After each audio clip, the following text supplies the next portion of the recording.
What's up, Hokie Nation, and welcome into episode 426 of the Tech Sideline podcast. Virginia Tech's trip to Charlotte and ACC Kickoff has come to a close, and we got the whole Tech Sideline podcast crew on set to break it all down. We are audio only, but we're going to get it rolling right now in episode 426 of the Tech Sideline podcast, which starts right now. And we record on Monday, July 28th, 2025 from our high-tech studio in the Virginia Tech Corporate Research Center. Remember to like, subscribe, and refer the show to a friend. I'm your host, Carter Hill. To my left is our senior staff writer, Andy Bitter. Across the way is our, what is your title? Lead analyst, columnist, Chris Coleman. What is your title? Lead analyst and columnist, Chris Coleman. Across the way as well, on the right-hand side, is our managing editor, David Cunningham. And we are so thrilled you could join us wherever you may be tuning in. I think Chris is also associate redshirt coordinator. Yes, exactly. We got to give everybody coordinator titles here. I've actually got to grab that red shirt license plate and take that home with me. Yeah, 100%. It's not going to be on the podcast set anymore. Yeah. I'm used to the whole rotation where you turn to the right. There's our lead analyst and columnist, Chris Coleman. But we're sitting in four chairs, just staring at each other. Yes. Well, because our podcast isn't finished, but it looks pretty good in here. It looks great. You guys are staring at each other. The best unfinished podcast. Are you staring at the You're staring at each other. I'm looking at the LED lights. When we say high-tech studio in the future, it's going to be high-tech studio. It's like Disneyland, Tomorrowland, but actually futuristic with it. Yeah, no, it's good. Nick and Will have done a great job with this. Yes, they have. Yeah, well, thank you. No, they've done a great job. So, all right, how was everybody's trip to Charlotte? Fun couple of days down there at ACC Kickoff. Yeah, I think it's good that, it's funny because Charlotte is actually a faster drive from Blacksburg than Richmond, Virginia, right? So we're fortunate to be, within driving distance like that. And as long as you don't time it where you get down there or you're leaving during rush hour, it's a very, very easy drive. The problem is it's too long now. Oh, yeah. It's 3 days. They have too many teams to be able to do it in 2 days. It used to be you go down, commissioner in one division one day, the other division the next day, and you're out of there. Mm-hmm. So it's like a 1 night stay or 2 night stay max. And we were down there Monday night through Thursday. It just felt long. A little bit too long because I think you get into these quotes, it's sort of the same thing, repetition every day. Everybody's optimistic, don't count us out this season. It's like you hear it so many times that you're just sort of numb to it by the end of the whole proceeding. It would have been nice if Tech, hopefully next year Tech is day one. Right. You can knock out the first team right after the commission. Knock out Phillips and knock out They Tech owe it to day. us after this Thursday one this year. Yeah. It's we got down there Monday night and Tech wasn't until 11 a.m. on Thursday. I thought we did a good job of putting out a lot of content and but it becomes this long drag, especially Wednesday, the middle day when there's no commissioner and there's no Virginia Tech. It's kind of just this weird middle ground where you're finding something to talk about. Yeah.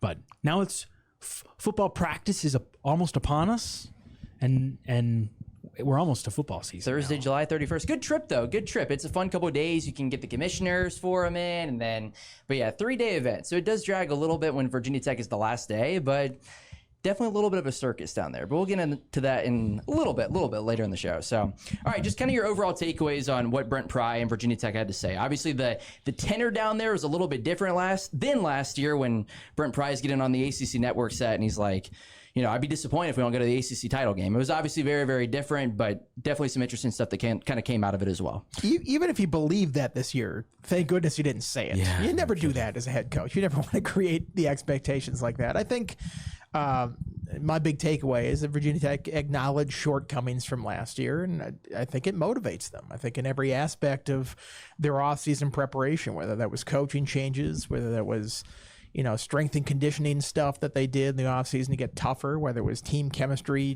bonding type stuff. I think a lot of it was all focused on the shortcomings of last year, how they came up short in one-score games, how they came up short on their season expectations. And I think that fuels them this year. I hope it would. I hope that, if you're talking about, we better get to the ACC title game last year, if you come up as short of it as they did, and 6-6 during the regular season, that would motivate you. That would bother you throughout the offseason. So, as is usually the case with these things, we'll see what's all talk and what is actual action in this whole thing. And the ACC Kickoff is a time for a lot of talk. Everybody talks optimistically about their seasons at that point, but a couple days away here, and we'll see if they actually put that into action. I think we saw right after last season and Brent Pry take accountability by making a lot of coordinator changes. And making some changes in how he handled the program behind the scenes as well. And then this summer, if these quotes from players are to be believed, they've taken accountability for their issues on last year's team. I mean, last year, I think, was mostly a coaching problem, and there's a reason that some of those guys aren't here anymore. I think if Virginia Tech was better coordinated, they would have won at least 2 more games last year, maybe 3. But there were other issues on the team as well, and there was no guiltless party last year in that 6-7 record. I'll say that. But I think everybody who shared blame in it seems to be taking accountability, and that's what I took out of the trip. You can tell that last season motivated these guys. Like talking with Kelvin Gilliam, he's like, man, talent isn't everything. He's like, you can have all the talent in the world, but if you don't have a team, if you don't have guys on the same page, wanting the same stuff, togetherness, it doesn't matter. Right. And I thought that was a really good descriptive. I mean, that's word for word the first part of it. The you can have all the talent in the world, but it doesn't matter if you're not a team. And you saw the Hokies last year. A lot of guys go to the NFL, but they only win 6 games. And I think a lot of these guys that are returning, Gilliam, Kyron Drones was down there, Donovan Green, Jaden Keller. I think it's kind of the same vibe where they have a new perspective a little bit on what it takes to succeed. It's not just, hey, let's load up with the best players. It's like we have to like being around one another, and we have to work as a team. Did you see that catch Jalen Lane made in camp yesterday? Yeah, against 2 NFL defensive backs. I mean, Tech had some dudes on last year's team. Yeah. No question they had some dudes, and they just didn't get it done. Are we going to get into like some of the dysfunction stuff more? Yeah, I've got some good in there. Go ahead, though. Go ahead.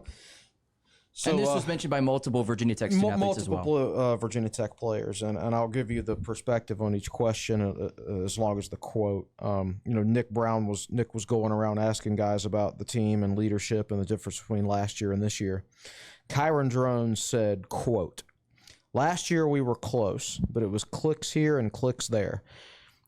Everything we do right now, the whole team is bought in. It's player-led, just knowing that the person next to you is going to fight for you. Last year, I feel like people got caught up in outside stuff. This year, we know we're being doubted." So he's straight up saying, yeah, people were not 100% focused last year. We weren't, a great team per se. And I asked Drones and some other players specifically, we know you guys had a lot of talent last year, but is this year's group a better team with an emphasis on team? And I don't necessarily mean win-loss on that, but just better cohesiveness. And his response was, I feel like this is the best team, and he emphasized team, that we've had since I've been here. Just how close we are, our brotherhood, and how much we've been emphasizing team building, team bonding. We do everything together. Like, even though, like I said earlier, there's not much to do in Blacksburg, so you might as well not do it by yourself. If you're going to do something, do it as a team. So plenty of quotes like that. There are some quotes from Kelvin Gilliam too in here. He said, he straight up admits, he says, I can even say right here for me that I was playing for stats last year. I was playing for me. It was my first year in the program. I was thinking about the NFL. Now that I'm back, it's something more than that. The reason I say that, when you're focusing on the team, when you're focusing in on the team and your brothers, all that stuff is going to come regardless. That's why I took a lot of my lessons to the team. When you're a winning program, when you win, your way of living is better. You just wake up with a smile on your face. That's what I'm trying to get across to the team. So there's just a lot of comments like that about how that group last year was never together. So when you look at it from that standpoint and throw in the fact that they were not a well-coordinated team last year and needed a new offensive line coach, and were apparently not a well-conditioned team either. Sure. How many games they won? They won 6 games despite all of that. How many could they have won if they'd been a well-oiled machine and all this other stuff? Yeah, I hear. I'm writing about this tomorrow, actually, or at some point once I finish up some reporting on it. I always find it interesting that when a team has a bad year, you hear the chemistry was bad. Right. It's like, well, I think there's bad chemistry on good teams. I'm not saying it was bad chemistry. I was just saying it's a little off in some ways, and not necessarily bad chemistry, but cliquish. Yeah, I think the offense and the defense didn't necessarily hang out a bunch. I think Gilliam specifically said that, but Gilliam saying I was out for stats. It's like, do you think Cam Ward was out for stats last year? They won 10 games or whatever they did in Miami. So you can still be pretty good and have those kind of priorities on your team. So sometimes I look at this and it's kind of funny. You only hear this about teams that went 6-6 underachieved, talking about chemistry and how that needs to get better. And it does, but there are other elements that need to get better too. That's all those quotes Chris said. I mean, that's kind of the new perspective I was talking about, where you've got these guys that have realized it's more than just about stats. It's more than just about themselves. It's about the team. Well, Drone straight up told me, he said, I was playing hero ball for the month. Yeah, he did say that. I was standing right next to you when he said that. And, I think a lot of these guys, again, came to the realization, like last year, opened up their eyes a little bit. And losing will do that. Yeah. If you're not enjoying what you're doing, a lot of times I think you will look at things through a different lens. Hey, how much of a byproduct can that be of today's day and age with NIL and rev sharing now and what guys are making? Can that be a byproduct of that whatsoever? Yeah, I mean, it certainly can. But at the same time, most of these guys understand, well, I'm getting paid now because I've had success. Sure. And I got here for a reason. Most guys are going to understand that. You're going to have some that crash out that don't. That's part of it. But that's always been the case. There have always been programs who spent money on players who weren't good enough, whether we're talking legally or not so legally, point, yeah. Right? That's always happened. So it's always been a part of it. It's just something that everybody's going to have to deal with. The game is the same for everybody now from that standpoint. Everybody's players are getting paid. The other thing, too, that was continuously talked about throughout Virginia Tech's afternoon was, I don't know if this was used like word for word, but the sense of urgency this year. Everybody recognizes that. And Brent Pry talked about the South Carolina game, and obviously that's a game the Hokies need to take advantage of, and we'll see if they can do that. But that was obviously a big theme as well, the sense of urgency going into 2025. I expect so. I mean, especially for Pry, what does he have? He'll have 2 years left on his contract after this season. And you're getting into that place where it's either extend or fire, right? Because the transfer portal makes this not matter quite as much as it used to, but you still don't want to go into your in-state high schools, which Virginia Tech prioritizes, and have other schools be able to point out, yeah, he's only got 2 years left on his contract. They aren't confident enough to give him an extension. If you go there, he's probably going to get fired. You don't want to be in that situation ever as a school, even with the portal, and even though you can cover up some holes very quickly. So I think it's one of those seasons where everybody needs some clarity on Virginia Tech football after this year. Andy, you wrote about Kyron Drones and the need to be healthy. And obviously that's a big storyline. You saw what happened the back half of the year last year, and it seemed like he was banged up the late half of October, and then obviously didn't play the Syracuse game, and arguably shouldn't have played the Clemson game, then didn't play the rest of the year. So the need for Kyron Drones to be healthy is magnificent, and obviously the Hokies have to take advantage of that.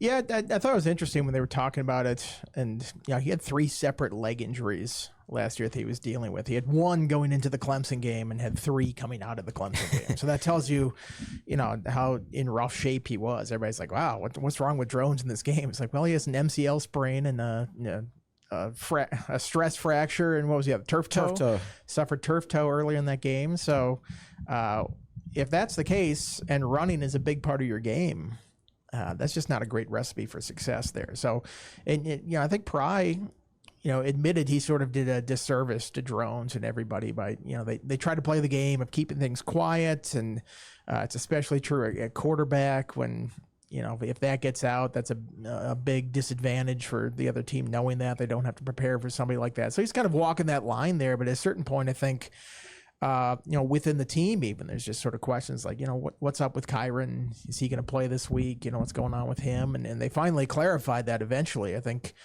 Drones and his family even wanted him to clarify publicly for everybody sort of what was going on. Just like, hey, I'm not sitting out for, myself here. I'm not sitting out because I just don't feel great right now. Like, I literally can't walk.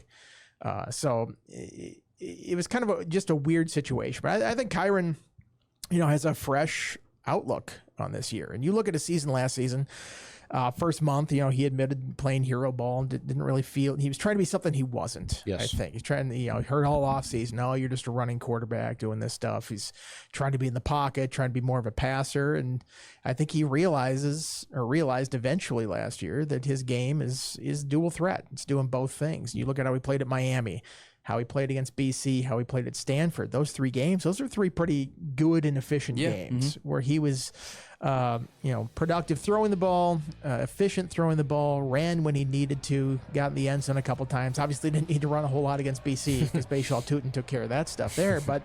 And then that Stanford week or the week after that, Georgia Tech, I believe, is when he first got hurt. He first got nicked up there. So, you look, or it might have been BC. I can't remember exactly. They say he got banged up going into BC. Georgia Tech. It was Miami, Stanford, then BC. Was that the order of the game? It was going into the Georgia Tech up game. there. Yeah, I think it was sometime during BC week even that he got nicked up. It's in my story, so go back and reference that. Yeah. So when you think about where his season went downhill, is right after he got hurt.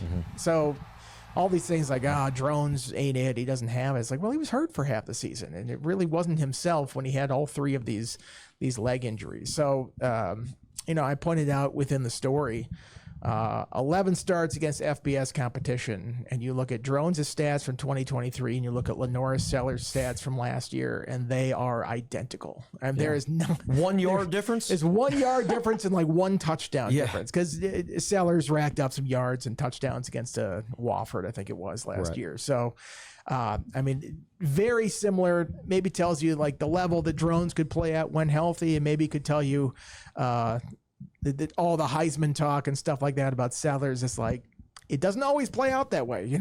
We'll see how it goes. We'll see if he can carry over. It's not guaranteed one season the success to carry over to the next. I'd be interested to see, like, they shouldn't have played him, especially in hindsight, against Clemson last year, because I think a lot of times one injury, if you come back and it's a legitimate injury, it's not like, oh, my foot hurts. If it's a legitimate injury, your body will naturally try to overcompensate for it. So if you have a leg injury on one leg, you put more body weight on the other, you're going to end up hurting that one. So we saw him play injured, not play hurt, play injured against Clemson, and he comes out of the game with 2 other leg injuries. He had a giant brace. And the giant brace coming out in the third quarter, of course. If they sat him against Clemson, a game which Tech was going to lose either way, but quite frankly would have had a better chance to win without him, considering he couldn't move. Yeah. And if he's healthy after that, maybe they've got him against Duke. That's a 1-score game, right? And they certainly could have won it. So, like, with a third-string quarterback too, at the end of the game. Right, exactly right. So, there were issues where I don't think his injury was handled particularly well. And I think this staff has had an issue with, the quarterback didn't want to come out of the game, so we're going to keep him in there until it's too late. Because they did it the previous year with Grant Wells against Purdue. They went that whole second half with a quarterback who could not move or couldn't even push off his leg to throw. So it's one of those things where, like, you start listening to your medical staff maybe a little bit more than your quarterback when it comes to this stuff. Yeah, the other part is like, man, he did not want to come out of that game. Right. It's like, well, who's the coach here? Right. you tell the people that are going into the game. Like, you have the ultimate say on this. And sometimes it's like, he's the ultimate competitor. He wants to go out there. It's like, as a coach, you got to make the hard decisions like that sometimes. Just step in and go, I know this isn't popular with you, but sit on the bench right now because it's not good for you or the team to be in the game. A quote that Andy included in his story that I thought was neat, and just Drones being honest. He said, quote, I really took walking for granted. I mean, he was on crutches in a scooter for a while. So, he was seriously banged up. And it seems like from Chris talking with Drones about just Montgomery and what they expect, obviously I didn't get into a lot of details, but Drone seems, at least he's saying that he's very comfortable. Right. And I'm just wondering how that translates. He's back healthy now. Can you see him, which is what Andy wrote about, can you see him get back to that Miami, Stanford, Boston College form? Because when he was on, and obviously you have to have the right pieces around him, but he was a pretty good quarterback. Can Montgomery get him there? Yeah, I think that how they work together this year is critical. Like, they've got to meet obviously Drones has to adjust to Montgomery's offense, but Montgomery also has to adjust his offense to Drones' strengths and weaknesses, and it's going to be really interesting to see how that dynamic plays out. Did you notice a couple times throughout the thing, this like Drones mentioned it, Pry mentions like Montgomery's a QB guy. Yeah. They're like, that's good for Kyron having a QB guy in there. It's like, well, you weren't saying that when you put Bowen in the QB spot last year. Last year he was like, well, I never coached I never played linebacker, but I know how to spot good ones. Right. So that doesn't matter for Tyler Bowen. So it kind of feels like they're rewriting history here. It probably has a habit of doing that. It's like, well, we got guys that know how to do it at coordinators. Like, well, that wasn't the sales pitch when you brought in two guys that didn't do it as coordinators when you hired them. It's like, no, I want to mold my defensive coordinator. I don't want them to go through the same mistakes.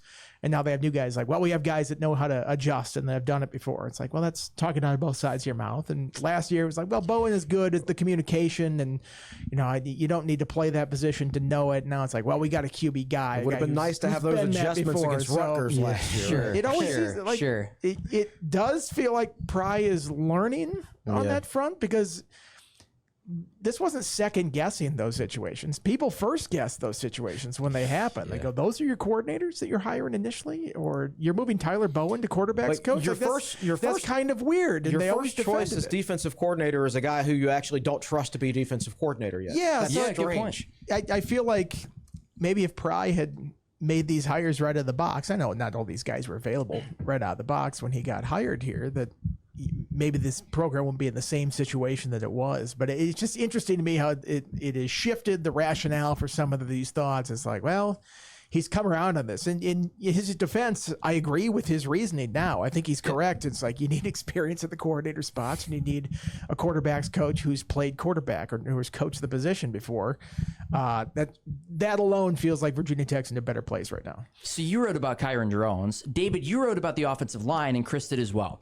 In our little local media breakout session, I guess is an appropriate way to categorize it, Pry mentioned who the starting offensive line would be right now, correct? Yes. Yeah. What was that starting offensive line? First of all, Pry mentioned that to me in June. Yeah. Yeah, he did. That was in my article. Everybody's like, oh my gosh, Kyron just broke the news of the offensive line. It's like Pry actually said that five. I said, who's the five? It's like the five we finished up in spring. So just wanted to get that in there. Yes. Yes. And I said that in the story I wrote. To give Andy his credit, yes, absolutely. I did. I think Pry was saying that at the end of spring. Like it wasn't even really breaking news in June. I think he said. So from left to right, Johnny Garrett. Yep. Lath Gannum. Yep. Yes. Kyle Altuner at center.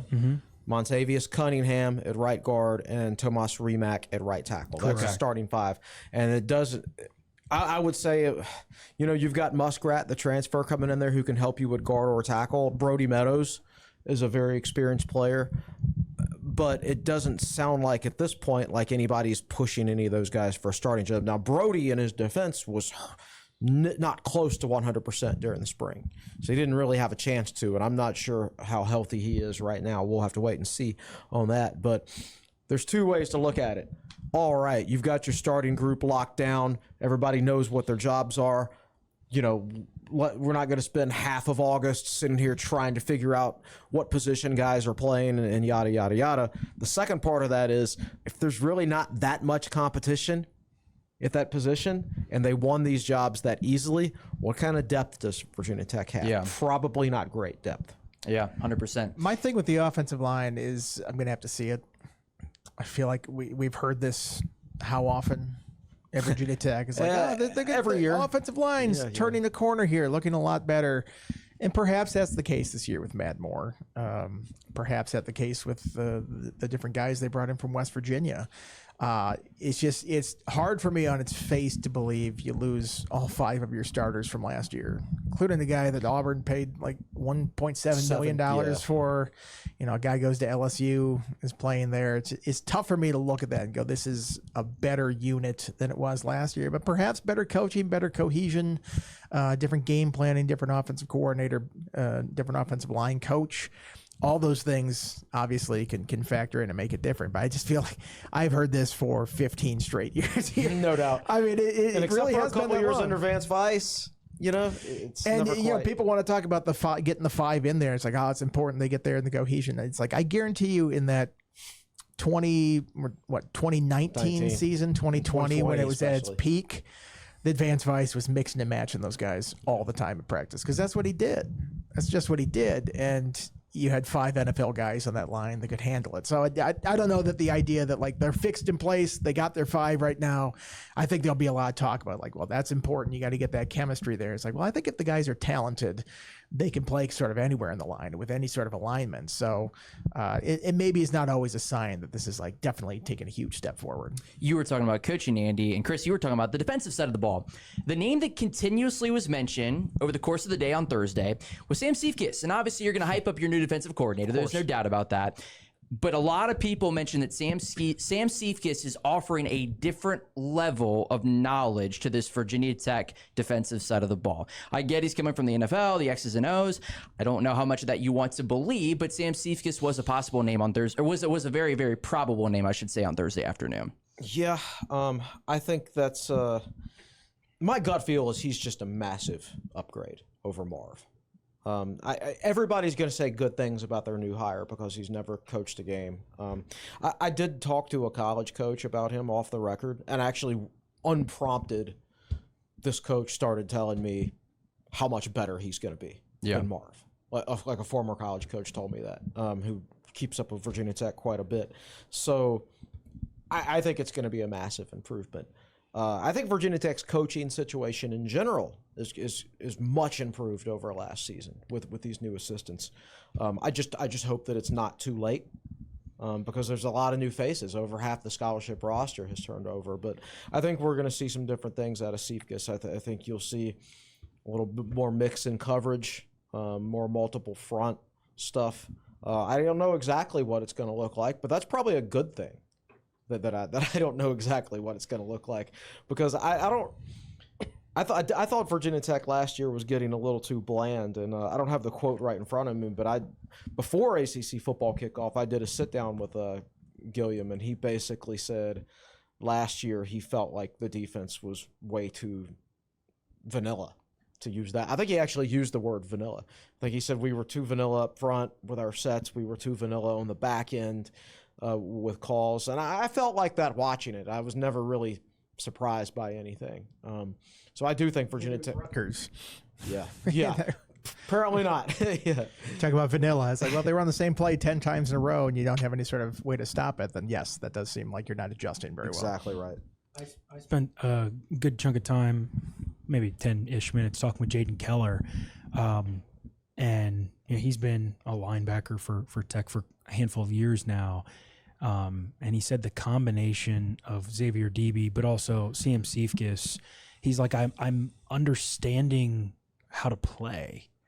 Like, and that might sound simple, but he's like, the way he explained it to me was, he's like, before a play was called, and it's like, okay, I'll signal in the play and whatnot, but I don't think I ever really understood why we were calling that, and it was never explained. It was like we were just going out and playing, and he's like, now, like every single time we are installing a concept or like we're calling something, like Sam Seifkis is explaining, here's why we're doing it. We're doing it because they're doing this. This is what we're trying to accomplish by doing this. Right. And I was like, I can see why from a player's perspective, the way it sounds like the way he's teaching it, the way he's explaining it would be so beneficial as a player. Well, I think, and correct me if I'm wrong, I think he like teaches the technique first and then the plays and scheme after that, right. Yeah. As sort of, understanding what you're supposed to do or different ways to do it and how that fits into different plays. And I think that's important if you're going to be a multiple type of defense. You can't go, well, we're going to work on all our 3-4 stuff, and now we're going to work on all our 4-3 stuff. It's like you have to, seamlessly sort of understand, how the techniques apply to both different ways of doing things. So I'm really curious to see this. I'm sure South Carolina is curious. I'm sure they're very curious. Defense they're going to put out there, because I have no idea. Gilliam made similar comments to me. He basically said, last year we just felt like you're calling a play just to call a play. And he's like, this year everybody feels like the stuff that they've designed, the stuff that's been installed, is more designed around the strengths and weaknesses of Virginia Tech's individual personnel. calling a play just to call a play. That's me in college football, the video game. Like, I don't know what I'm doing. I've given up 40 points, so let's just try this one at this I'm point. just calling plays. Give me the suggestion computer, and I'll go. I'd try to do the least damage I can. Guy. I'll be the least. Give me the linebacker that can do the least damage on this play. You were heartbroken. A PlayStation didn't find its way down to Charlotte. I know. I need the practice. I just downloaded the game for this Tech Sideline dynasty that I'm just going to get absolutely crushed Gio's not. Yeah. Nick and I are in it. Raza, Gio is very, very excited about Jack it. playing? Jack Brizendine. I think Jake Lyman's So what in there. team is everybody? As long as Gio gets to be Syracuse. We haven't Exactly, figured it out because Andy just joined the league. Like, Andy just joined today. Well, so. I everybody's gotta literally have just downloaded the game. Yeah, so right we'll- before we'll we You were gotta doing this pick like podcast. teams with like similar talent levels. Correct. In the Yeah. games, So right? we're going to discuss this after one of the you podcast. can't be ODU and somebody else is Georgia. That's a good point. That's a good point. Who are you going to be then, I Andy? think we should go by seniority. We get to pick first. So I will take Ohio State, and then you guys can have your teams after that. We'll figure. Gio was asking me. Gio wants to. The tangent here. Yeah, go for it. Gio wants to redesign conferences Oh, that's into a the great old idea. into the old So like do I. 1999 conferences. Yeah, like the me old Big too. East. But Gio wants to create the old Big East. I want to bring back a lot of things from 1999. But West here's the thing, Virginia, in the Virginia video Tech, game you can oh do that. gosh. You The can team custom record. conference. Yeah, Michael Vick, yeah. you know, all that would be Wow. great. Yeah. No, 100%. I think Gio just wants to play with Syracuse. Who would've thought? yeah. Fran Brown's the truth. So, yeah, we'll see. Where are the Hokies at from an injury standpoint? Any clarification there? Sounds like they're in pretty good shape. I think there's some questions about whether Keelan Adams will get cleared by the start of camp. I know they were expecting him to get. That's what I mentioned that, and Price seemed a little skeptical. Well, not only that, I heard a lot of guys talking up to Kai Heath. Yeah. Drone said to various, yeah. you know, this thing that they did, sort of this one-day camp they did over at Claytor Lake. They said that he's sort of impressed with what he was doing there, and he's a slot guy. You're so right. Maybe that sort of makes sense that they're talking him up a little bit if Keelan's not quite ready. Some of the other injury stuff I think was more long-term. Like we had expected, talking about like Gabe Williams, Jeffrey Overton, who I don't know that they'll be ready at the start of the year. Although I think Williams might be further ahead at this point. I'd still be very surprised if he was cleared for any kind of contact or anything. Yeah, in his August. injury was a month earlier than Yeah, so I think, you know, those guys maybe not the beginning of the year, latter half of the season, perhaps you see something out of them. But other than that, I didn't get the sense that there were any big injuries that they were dealing with. I mean, Tucker Holloway's been cleared. Kyron Drones has been cleared for a month, back doing stuff. So, you know, I guess it's tough to get too injured when you're doing off-season workouts like this. Yeah. Put on the pads and you know, get a couple inside drills, and then we'll see who's healthy after that. You guys heard a little bit about the Jaden Anderson situation too?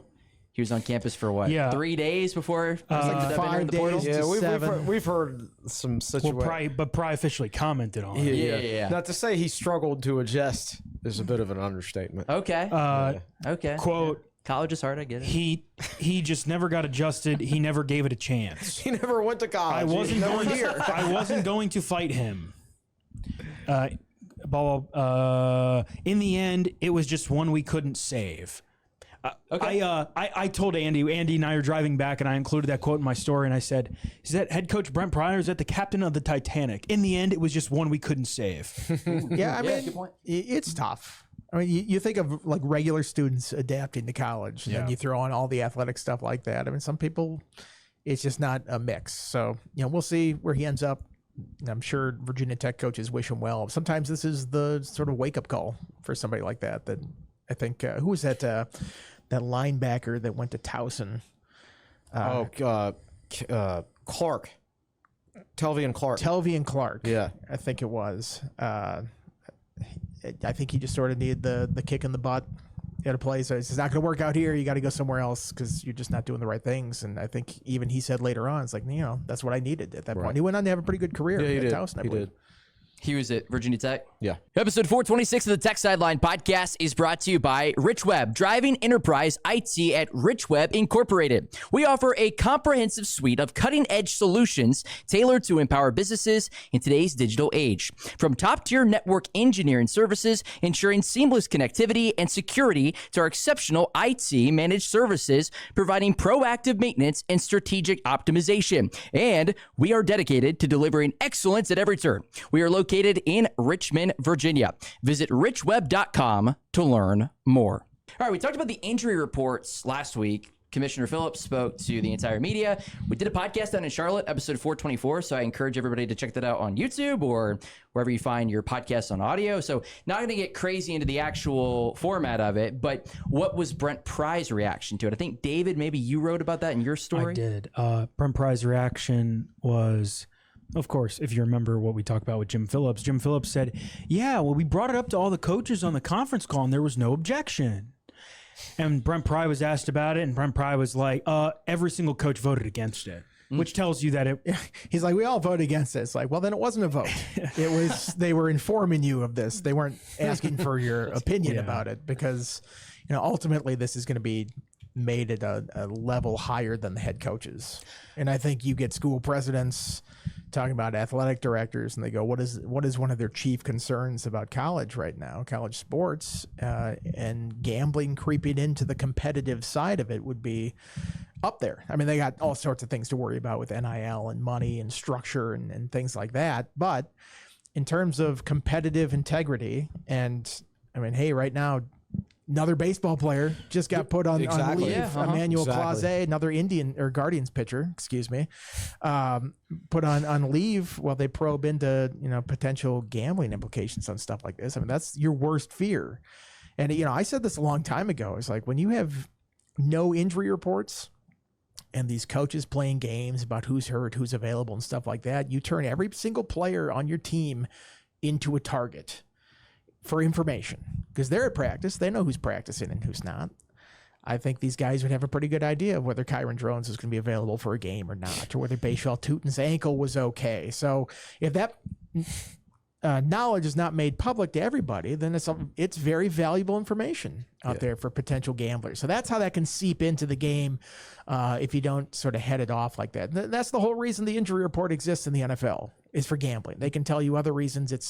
It's strictly for gambling and for gambling purposes, just so people don't have an edge on stuff like this, or they don't try to get an edge by influencing players with money or anything like that. So I think it's a good decision that they made. It's probably an overdue decision. And again, it was made at a level higher than the coaches. They can complain about this all they want, and they will, because they're the ones who love the gamesmanship and trying to hide. And these reports are actually availability reports. They're not even injury reports. You don't have to put upper body or lower body or things like this. You just have to say questionable, whether somebody was at practice or available. And it's just, are they going to play or are they not going to play? Not what's bothering them. Do you remember the ACC did used to have a rule back when Fuente was here? It was a gentleman's agreement, right? Yes, that they would release. And then they stopped doing that because they thought the NCAA was going to come up with a rule set for everybody, and then they never did. Well, I don't think some teams were as truthful about it. And was it a media thing too? Well, that generally happens when you do a gentleman's agreement. Right. It might be great for a couple of years, and then the least gentlemanly or the smartest, sure, either way you want to look at it, decides, well, I'm going to try to find an advantage. Well, the other thing is they didn't mention any sort of like punishment or fine structure if people are disobeying the rules on this thing or not following it as strictly as others. So it'll be funny when randomly all my doubtful players were just magically able to play. Puts 80 game time decisions on the availability report. It's going to be a little. We might not have a quarterback this week, guys. Exactly. Who might have to just run the wishbone. Belichick's used to this, but how's he going to skirt the rules? He's always going to be looking for an edge somewhere like that. So we'll see how this plays out in practice. It's good in theory, but I think you have to have some teeth behind it. Otherwise, if you give these coaches an inch to fudge it a little bit, they're going to do it. And you remember probably the most blatant of all of them was the Grant Wells situation. Oh, yeah. Oh, my gosh, where it was so clearly obvious he wasn't going to play. But the 10 minutes that the media is allowed in the beginning of the practice, they've got him out there going through drills somewhat. In our defense, when we saw him out there, we're like, this is a charade. Right, There's 0% chance he is playing in this game. It wasn't even like a good disguise that they're like, it's possible he could go. It's like he literally can't bend over or walk. Right. Like, how's he going to play a tackle football game here? So that was the example we mentioned last week too. Yeah. Go ahead. But I thought it was interesting what Price said. He kind of alluded to the fact that until the initial proposal about the injury availability reports was that it was going to be pretty specific. and that's the thing that all the coaches rejected. And then Belichick, he said Bill Belichick was like, hey, kind of here's what we did in the NFL, and here's why we did it this way, and Pry made it sound like the athletic directors in the league who basically said, you guys are going to do this, but they took the coach's concerns and shaped it based off of that. So, yeah, very interested to see how this whole thing plays out. Very much could be a nothing burger, but I did want to bring this up. When we got back from Charlotte, there was a report out there. It wasn't even a report. There were quotes out there from North Carolina Central's head coach Trey Oliver alleging that Virginia Tech was tampering with their running back last year that ended up transferring to UVA. Any reaction to that whatsoever, and maybe to see if it would even go anywhere down the line? I think tampering happens quite a bit in college football. I seriously doubt Virginia Tech was tampering with him, and if they were, they weren't doing it on the sideline during a North Carolina Central game. Right. That's the part that doesn't make any sense. Like, you don't get yourself on the sideline at somebody else's school and then just pull their player aside and start recruiting him, right? I'd say that, but I look at a bunch of other things this program does, and I go, that might actually be par for the course with how they do this like that. It'd be incredibly dumb to do that. Right. I mean, if you're going to tamper, there are smarter ways to tamper. And believe me, it goes on all over the place out there. I will be interested to see what Price says about this. I mean, next time we talk to him, he's got to be asked for it. I would imagine he'd have something prepared. So no, it's not great to have it out there.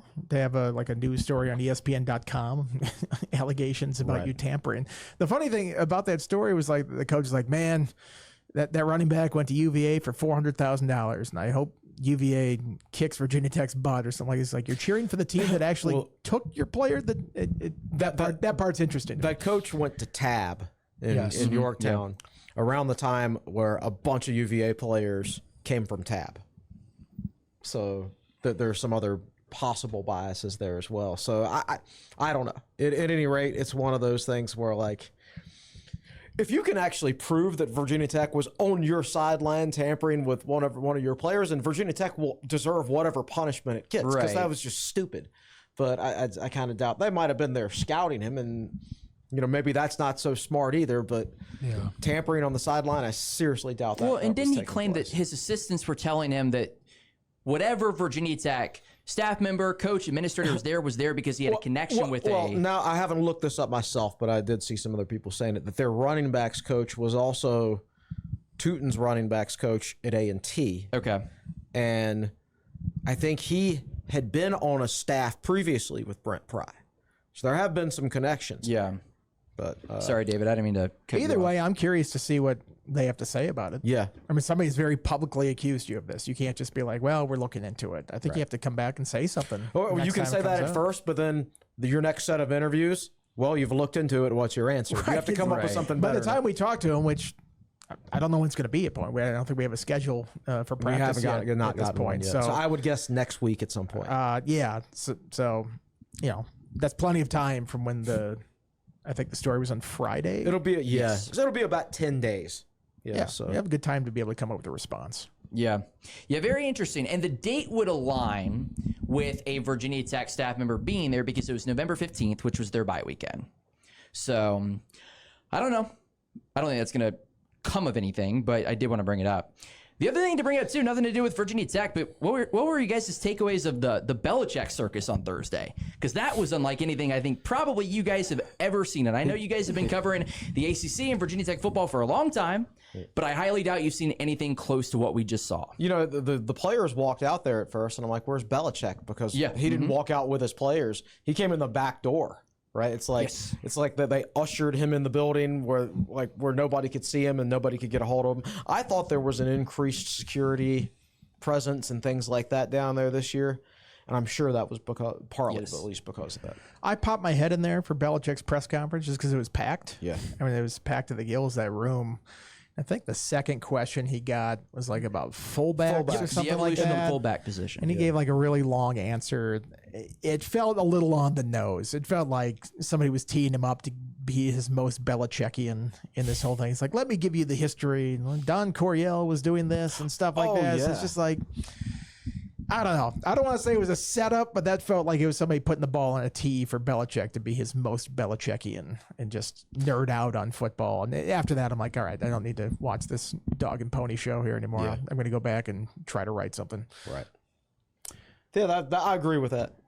I thought it was a good answer by Belichick, but it felt like he was extremely prepared for that question. Well, I mean, he's prepared to talk about football history sure. at any point. At any so point, if somebody you're right. allows him to nerd out on something like that, he's going to. But I think it just kind of shows how much of a made-for-TV event this whole thing has become. Right. And it used to not talk about the good old days where you could just like go up and sit with somebody at a table and talk to them forever. And now they're up at a podium at a dais. Even the breakouts with the coaches has like sort of stadium seating with camera things behind it. It's not really the intimate setting where you can talk to these guys. Like, thankfully, we had a local session. The best part is the local session. Yeah, I appreciate Virginia Tech setting that up for us because I don't think every school does that. So. I don't even bother to ask questions in the main thing that people see on television.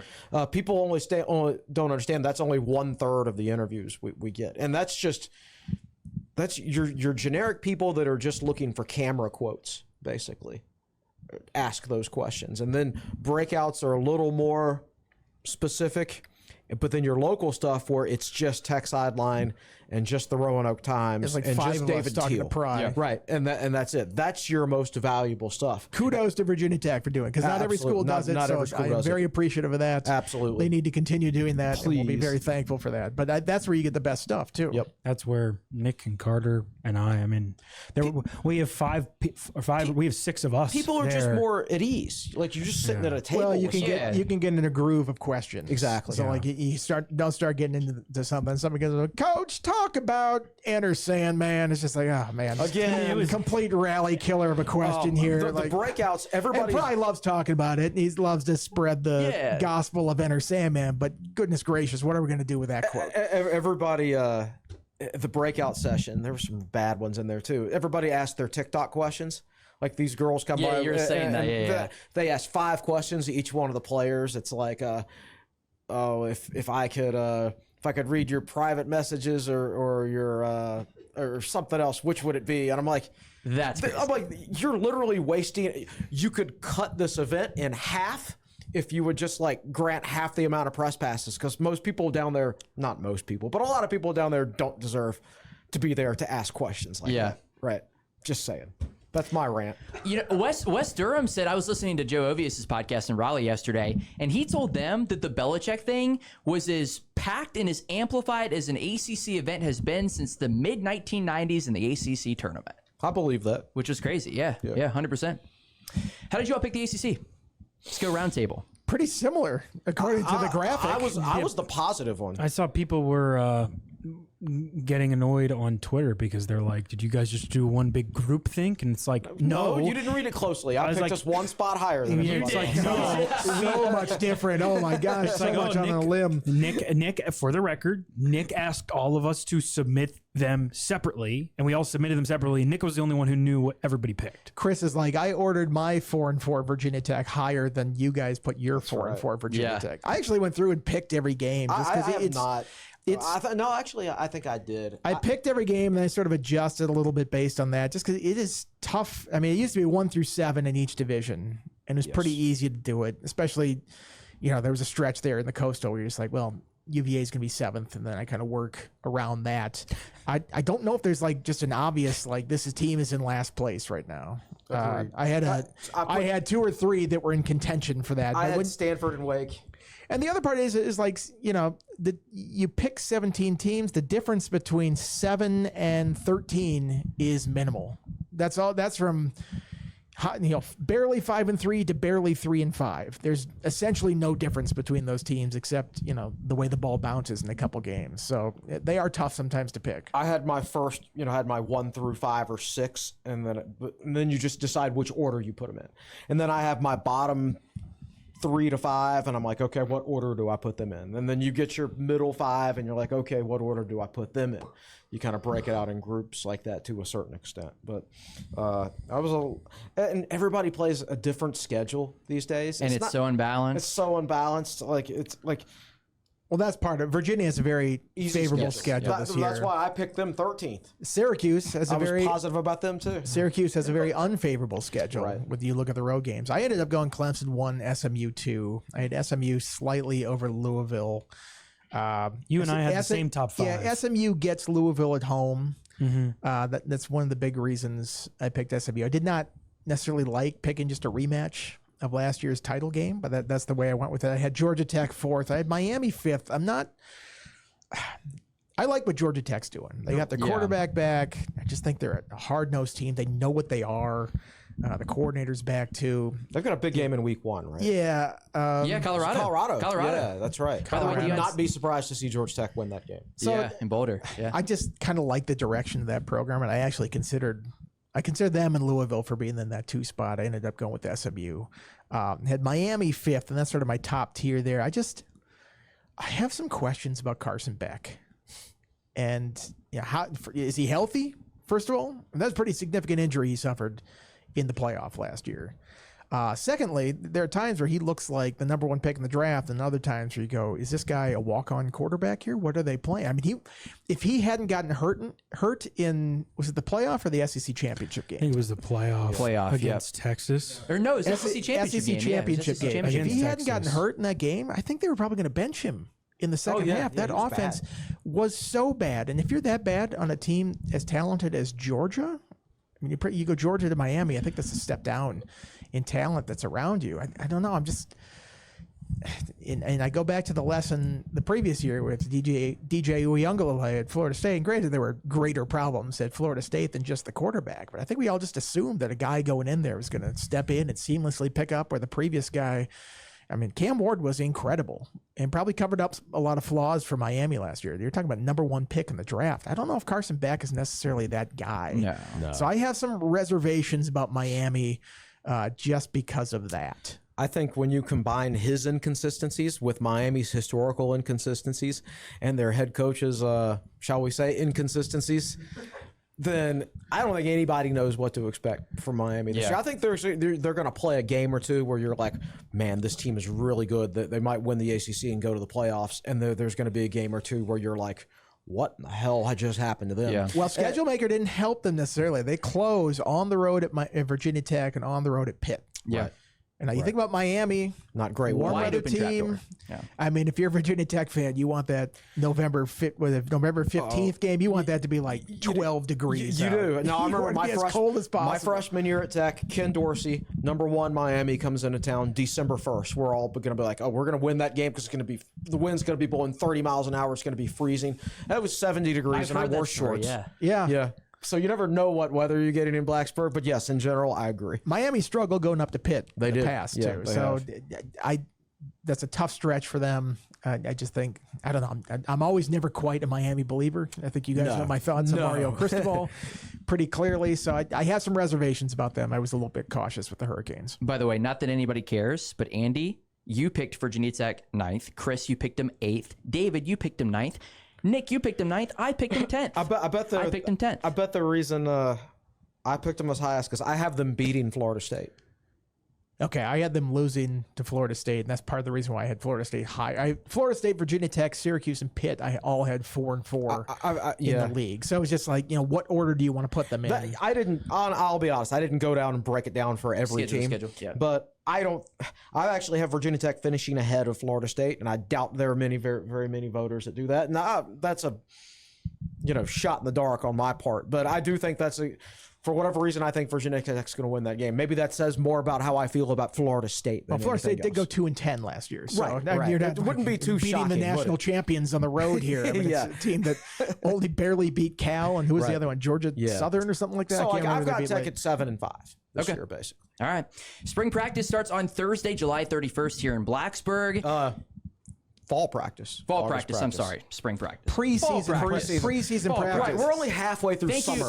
We can't call it fall. Thank you for the catch. So what is coming up? Okay, before we get to TechSideline.com, Nick, I don't know if you just want to tell me and I can relay the message. You have a mic as well. Can you give us an update on the Tech Sideline podcast studio? It is coming. Construction is coming to a close here pretty soon. I just tested my mic there. You can also come around if you need to. We've got most of it done. I'd say it's about 85% done. We just have to frame out some, I guess you could call them windowsills, and throw some TVs in there, and then lay the flooring down, and each of those should take about a day. Okay. And then we'll also have to hang the lighting, and then we'll have a company come in here and help us out with the lighting and configure the settings for the technology aspect. And yeah, we're going to be firing away as practice begins, probably late next week or early the following week, but definitely before the season. And I'm not going to give you guys a guaranteed, the South Carolina preview is going to be the first one, or we're going to have Brent Pry come on before the football season starts, and he's going to kick off the new studio. I'm not going to give you a deadline of that, but either the end of next week or the beginning of the following week. So we're getting down to the nuts and bolts and the nitty-gritty, and so far it looks pretty cool. I've been having a lot of fun playing around with the lights. That's definitely my favorite part. Yeah, the LED lights are out. They look good. For everybody else, what's coming up on TechSideline.com? I'm going to write on Thursday, preseason column basically about why this is a big season, how it compares to what we were saying last season. I think Brandon Patterson's got an article coming tomorrow that I'll edit and publish in the morning about the Bear front. A regular Friday Q&A for me on Friday. Okay, awesome. I'm writing something on a team this summer took sort of a one-day trip out to Claytor Lake for this sort of team building day, workout, sort of roughing it, no phones type of deal. Got some details from guys at the ACC Kickoff about that. Just waiting on wrapping up a few things with that, but should have that either Tuesday or Wednesday. Also, like updated weights article for me. I think I'm going to do. I'm not sure yet. Over half the team is new, so there's not enough comparison data from year over year. And amongst the players who are returning, for some of them, their weights didn't change, or there's not a big enough change to where you can really say, where you can really notice things and write about them. So I don't know. I have to study that data a little more before I know if I'm going to write that article this year or not. But if I do, it'll be on Wednesday. One of the other things I mentioned, probably was asked about scheduling stuff, because of course with the new ACC revenue distribution model, factoring viewership numbers into it now. Back in May, Witt told Andy that there had been some preliminary re-engagement with West Virginia. Pry was asked about it and mentioned that that there have been conversations about potentially playing the Mountaineers in Charlotte. But he also said that they have tried to rework some things, and there are some things that are going to be final soon. Maybe keep an eye out for some scheduling news on the football front. I think there might be some basketball news coming this week. Yeah. So we'll see. Football starts Thursday. We're not really sure yet. I don't think when we'll get to see practice and when our first availability will be, but it's here. We're back. Yeah. By the way, Andy, I know you're mad at me for not knowing who Patrick Swayze was. I watched a YouTube video on him yesterday. Passed away in 2009. So you learn something new every single day. I know. For context, did we mention it before that you? No. We came back late one night not. and Roadhouse was on at the Airbnb after the ACC Kickoff, and I'm like, yes, all right, good movie here. And Carter's like, who's that? I'm like, how dare you bite your tongue?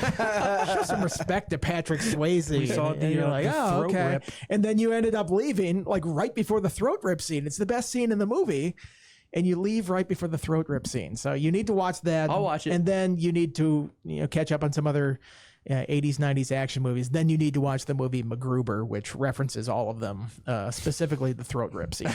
So that's the order you need to watch this stuff in. Awesome. Well, I'll do that. Summer project for the next couple weeks. So anyway, appreciate you guys. For Nick Brown, David Cunningham, Chris Coleman, Andy Bitter, I'm Carter Hill. Thanks for tuning in. Episode 426 of the Tech Sideline podcast. We'll talk to you very soon.